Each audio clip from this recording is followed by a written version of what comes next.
नमस्कार, आप देख रहे हैं IBC 24। मैं हूं आप सभी के साथ रचना नितेश। और दिन भर की भागदौड़ के बाद मध्य प्रदेश में आज क्या कुछ खास हुआ, निश्चित तौर पर मध्य प्रदेश के दर्शक और तमाम दर्शक ये जानना चाहेंगे। तो चलिए हम बताते हैं आपको विस्तार से कुछ रिपोर्ट, साथ ही 1 मिनट में वो खबरें जो आज की सुर्खियां रही, और इसके बाद होगा मध्य प्रदेश की हर बड़ी खबर का फास्ट अपडेट। लेकिन सबसे पहली खबर आपको आज बता देते हैं जो कि अन्नदाता से जुड़ी हुई है।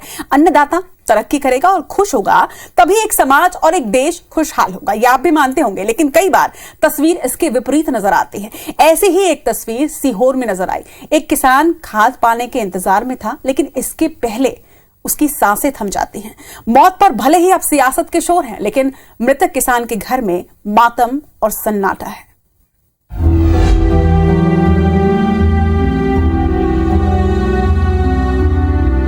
तरक्की की फसल लहलहाएगी कैसे? जिंदगी की तपिश में सपने झुलस रहे हैं। इम्तिहान बहुत कठिन है अन्नदाता का। उम्मीद के अंकुर देखो कैसे मुरझा रहे हैं। कृषि प्रधान देश है तो समस्याएं भी उतनी ही बड़ी हैं। राहत के दावे भले कई हैं, लेकिन मध्य प्रदेश में कई जगहों पर खाद पाने के लिए किसान परेशान हैं। लंबी लंबी लाइनें हैं। इंतजार रहता है कि कब नंबर आएगा। कई बार घंटों बाद बोरी के साथ खुशी नसीब होती है, तो कई बार व्यवस्था के शिकार किसान मायूस होकर लौट जाते हैं। सीहोर की इस तस्वीर में बड़ा दर्द है। किसान शिवनारायण बड़ी उम्मीदें लेकर घर से चला था। ढाबला सहकारी समिति में खाद की बोरी पाने की ख्वाहिश थी, लेकिन उसे अचानक चक्कर आ गया और सांसें थम गईं। परिजनों ने बताया 2-3 दिन से खाद के लिए परेशान थे।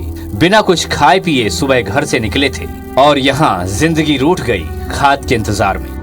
3 बजे के करीबन तक उनको खाद नहीं मिला। 3:30 बजे के करीबन ये खाद का मिला, ये पर्चा।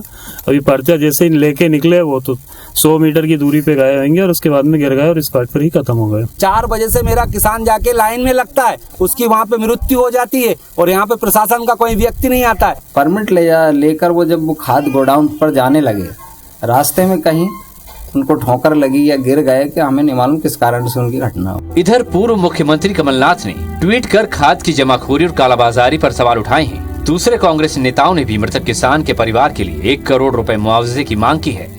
ये किसान की मौत नहीं, सीधी सीधी करी गई सरकारी तंत्र के द्वारा हत्या है। सीधी स्पष्ट बात करें, मंत्री इस्तीफा दे, अधिकारियों पे कार्रवाई हो। गृह मंत्री नरोत्तम मिश्रा ने उठाए गए सवालों पर जवाब भी दिया है। कहा कि किसान की मौत लाइन में नहीं हुई, खाद की पर्ची मिल चुकी थी। खाद लेने जाने के दौरान उन्हें हार्ट अटैक आया। खाद की पर्ची मिलने के बाद वो लेने के लिए जा रहे थे और रास्ते में उनको अटैक आया है। जहां तक सवाल कमलनाथ जी के ट्वीट का है, जहां तक सवाल कांग्रेस का है, ये वही कांग्रेस है जो किसानों पर खाद के लिए लाठी चलवाती थी। देश के दिल मध्य प्रदेश में कई जगहों पर खाद पाने को लेकर किसान परेशान हैं। चुनावी फिजा करीब है तो जाहिर है सियासी संग्राम में जुबानी तलवारों की धार भी तेज है। भोपाल से सुधीर दंडोतिया और नवीन कुमार सिंह के साथ सीहोर से कवि छोकर, IBC 24। राहुल गांधी की भारत जोड़ो यात्रा जारी है, जिसकी तस्वीरें भी आप लगातार देख ही रहे हैं। मध्य प्रदेश में यात्रा का शेड्यूल बार बार बदला जा रहा है। पहले 20 नवंबर को यात्रा का प्रवेश होना था, लेकिन चुनाव के प्रचार के लिए राहुल 3 दिन गुजरात जाएंगे। वहीं यात्रा 1 दिन छोटी भी कर दी गई है। राहुल जैसे जैसे MP के करीब आ रहे हैं, वैसे वैसे उनके ऊपर जुबानी हमले और सियासत भी तेज हो रही है। इस पर एक रिपोर्ट। राहुल गांधी की मध्य प्रदेश में भारत जोड़ो यात्रा के कार्यक्रम में फिर बदलाव हुआ है। अब राहुल गांधी उज्जैन में 1 दिसंबर की जगह 30 नवंबर को महाकाल दर्शन और जनसभा को संबोधित करेंगे। डॉक्टर भीमराव अंबेडकर की जन्मभूमि महू में 27 की जगह 26 नवंबर को पहुंचेंगे और यहीं दशहरा मैदान में रात्रि विश्राम करेंगे। मध्य प्रदेश में यात्रा के समन्वयक PC शर्मा ने बताया कि यात्रा के कार्यक्रम में संशोधन हुआ है। 23 नवंबर को सुबह 7 बजे से प्रदेश में यात्रा प्रारंभ होगी। 24 को खंडवा और 25 नवंबर को खरगोन होते हुए 26 नवंबर को महू पहुंचेगी। इसी दिन इंदौर में यात्रा होगी। जाहिर है राहुल गांधी की यात्रा में हो रहे लगातार बदलाव के बाद बीजेपी के जुबानी हमले कांग्रेस पर तेज हो गए हैं। गृह मंत्री नरोत्तम मिश्र ने कहा कि राहुल गांधी की यात्रा को रिस्पांस नहीं मिल रहा है, इसलिए ये घटती जा रही है। यात्रा में सब तारीखों में संशोधन बार बार कई यात्रा होते जा रहे, कम होते आ रहे हैं। पहले 16 दिन, 13 दिन, 12 दिन और भी कम हो सकते हैं। स्वाभाविक रूप से निर्धारित लोगों को हटा दें तो उतना समर्थन मिल नहीं पा रहा है यात्रा को, और इसलिए इस तरह का विचार करते होंगे। दरअसल राहुल गांधी की भारत जोड़ो यात्रा में 3 बार बदलाव हो चुका है। कांग्रेसी जहां राहुल गांधी की मध्य प्रदेश में अगवानी को लेकर बेताब है, लेकिन उससे भी ज्यादा इंतजार बीजेपी को है। राहुल गांधी अब मध्य प्रदेश में 13 दिन के बजाय 12 दिन रहेंगे। पीसी शर्मा ने बीजेपी नेताओं के हमलों पर कहा कि हम जब अंग्रेजों से नहीं डरे तो बीजेपी नेताओं से क्यों डरेंगे। भाई राहुल गांधी तो पैदल चल रहे हैं 25 किलोमीटर रोज। राहुल गांधी किसी से डरने वाले नहीं है, कांग्रेस जन किसी से डरने वाले, और देश को आजाद कराया महात्मा गांधी के नेतृत्व। तो ये कौन से खेत की मूली हैं। दरअसल कांग्रेस को उम्मीद है कि राहुल गांधी की यात्रा से एमपी में विधानसभा चुनाव से पहले पार्टी को किक मिलेगी। कांग्रेस को लगता है कि राहुल गांधी का महाकाल मंदिर जाना, नर्मदा पूजन करना, टंटिया मामा भील और भीमराव अंबेडकर के दर्शन करना चुनाव में तगड़ा माइलेज देगा। इससे पहले धमकी वाली चिट्ठी मिलने के बाद राहुल की यात्रा से पहले सुरक्षा एजेंसियां भी चौकन्नी हो गई हैं। नवीन कुमार सिंह, IBC 24, भोपाल। चलिए बढ़ेंगे आगे और अब रिपोर्ट्स होंगी सिर्फ 1 मिनट में पूरे विस्तार से। बीजेपी विधायक के ऑडियो पर फिर नया बवाल खड़ा हो गया है। निवाड़ी जिले के पृथ्वीपुर से बीजेपी विधायक डॉक्टर शिशुपाल यादव के वायरल ऑडियो ने कांग्रेस को बीजेपी की घेराबंदी करने का एक बड़ा मौका दे दिया है।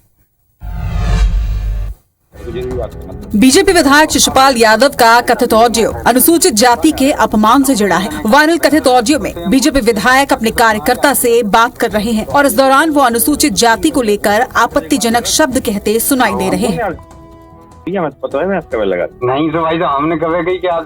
कांग्रेस नेता नितेंद्र सिंह राठौर ने कहा है कि विधायक शिशुपाल यादव के कथित ऑडियो से बीजेपी का चेहरा उजागर हो गया है। नितेंद्र सिंह राठौर का ये भी कहना है कि बीजेपी कहती कुछ है और करती कुछ है। उधर बीजेपी के प्रदेश मंत्री राहुल कोठारी ने कहा कि ये कांग्रेस की डर्टी पॉलिटिक्स का हिस्सा है। ऑडियो सुनने में आया है जिसमें भारतीय जनता पार्टी के एक जनप्रतिनिधि जो जाति सूचक शब्दों का इस्तेमाल कर रहे हैं हमारे SC वर्ग के लिए, और मैं समझता हूँ कि भारतीय जनता पार्टी का चाल चरित्र और चेहरा आज सामने आ गया है। हमें पूरा विश्वास है कि हमारे विधायक इस तरह के शब्दों का उपयोग कभी नहीं कर सकते। इस पूरे मामले की निश्चित रूप से सत्यता के साथ जांच होना चाहिए। हालांकि IBC 24 इस कथित ऑडियो की पुष्टि नहीं करता। मध्य प्रदेश में आतंकियों पर शिकंजे के लिए एक नया फॉर्मूला तैयार किया गया है, ट्रिपल टी। जी हां, ट्रिपल टी का ये फॉर्मूला आतंकियों की हर गतिविधि पर नजर रखेगा और उनके मंसूबों पर पानी फेर देगा। टेरर पर ट्रिपल टी से होगा वार, टेस्ट, टारगेट और टर्मिनेट। आतंकियों की हर हरकत होगी मटिया में। मध्य प्रदेश में अगर आतंकी किसी गतिविधि को अंजाम देने का नापाक मंसूबा पाले हैं तो अब वो अपना बोरिया बिस्तर बांध ले, क्योंकि MP सरकार आतंकी गतिविधियों पर लगाम कसने के लिए तैयार है। ट्रिपल टी फॉर्मूले के साथ ट्रिपल टी मतलब टेस्ट, टारगेट और टर्मिनेट की प्रक्रिया अपनाते हुए मध्य प्रदेश में आतंकी गतिविधियां रोकी जाएंगी। संगठित अपराधों में लिप्त रहने वालों पर भी नजर होगी। सबूत मिलने पर सख्त कार्रवाई की जाएगी। केंद्र सरकार की ओर से ट्रिपल टी का फॉर्मूला मिला है। इस फॉर्मूले को लेकर अगले महीने अधिकारियों के साथ बैठक भी होगी। आतंकवादी गतिविधियों को और संगठित अपराधों को रोकने के लिए मध्य प्रदेश की सरकार केंद्र के निर्देशानुसार इसमें भी सख्त कदम उठाने जा रही है।